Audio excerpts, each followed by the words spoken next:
హరీష్ రావు గారు మంచి పొలిటీషియన్ ఇట్లా అని చెప్పి మళ్ళీ హరీష్ రావు గారు మాకు ఫోన్ చేసిండనో లేకపోతే బీజేపీలో ఏరుతున్నా అనుకుర్రి.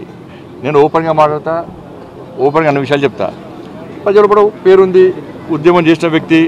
బట్టి హరీష్ రావు మంచి పొలిటీషియను. హరీష్ రావు వచ్చినా కూడా మళ్ళీ రాజీనామా చేసి మళ్ళీ ఎన్నికల పోటీ చేయాల్సిందే.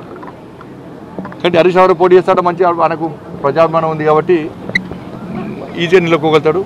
కాబట్టి మంచి పొలిటీషియన్, దాన్ని ఏమనలేదు, ఓపెన్గా చెప్తున్నాను. ఢిల్లీలో అట్లాంటి చర్చలు ఏమైనా జరిగినాయా సార్ గతంలో? చర్చలు మాకేమొస్తాయి చర్చలు?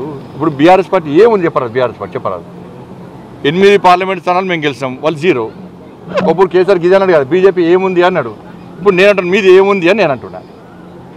ఇప్పుడు మరి గింత పార్టీ అన్నావు, మేము కేంద్రంలో అధికారంలో ఉన్నప్పుడు కూడా మరి గింత పార్టీ అన్నావు. ఇప్పుడు నీదెంత పార్టీ? నీ గింత పార్టీ నీది. నేను అహంకారంతో మాట్లాడలేను. కేసీఆర్ గారు ఇంతకుముందు చాలా అవమానకరంగా మాట్లాడాడు. భారతీయ జనతా పార్టీ నాయకులను హేళన చేసే విధంగా మాట్లాడాడు. కేంద్ర స్థాయి నాయకులను కూడా అవమానపరిచే విధంగా కేసీఆర్ గారు మాట్లాడాడు. ఇప్పుడు డ్యామేజ్ కథ అడ్డం తిరిగినక ఇప్పుడు ఆయనకే చుట్టుకొస్తుంది అది. కాబట్టి అధికారంలో ఉన్నా అధికారంలో లేకున్నా కూడా ఏ పొలిటీషియన్ అనగా పొలైట్గా ఉండాలి, విమర్శలు చేయాలి. కానీ హేళన చేసే విధంగా కించపరిచే విధంగా మాట్లాడితే ఇలా కేసీఆర్ కుటుంబం చూసి అందరు నేర్చుకోవాలి, ఇప్పుడున్న పొలిటీషియన్స్ నేర్చుకోవాలి.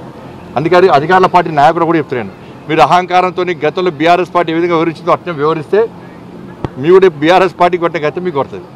దాన్ని గుర్తుంచుకోవాలి. హరీష్ రావు గారు పొలైట్గా ఉన్నారా? అంటే పొలైట్గా ఉంటారనే చిల్లు ఎప్పుడు మాట్లాడాడు. మరి నాకేం దగ్గర కాదు, నాతో ఎప్పుడు మాట్లాడలే. నేను మీరు అడిగిన వాటి చెప్తున్నా. మళ్ళీ దీన్ని పోయి బ్రేకింగ్ పెట్టకూరు. హరీష్ రావు గారు బీజేపీలో ఏడుతున్నారు, బ్రేకింగ్ పెట్టకూరు మళ్ళీ మీరు. ఎందుకంటే ఇప్పుడు పెద్ద ఆయన ఇప్పటికే ఇట్లా పట్టుకొని కూర్చున్నాడే, ఎవరు పెద్ద మనిషి. మళ్ళీ ఇప్పుడు మళ్ళీ హరీష్ రావు గారు బీజేపీలో ఏడుతున్నారంటే పీడాతం అయితే మీరే బాధ్యత.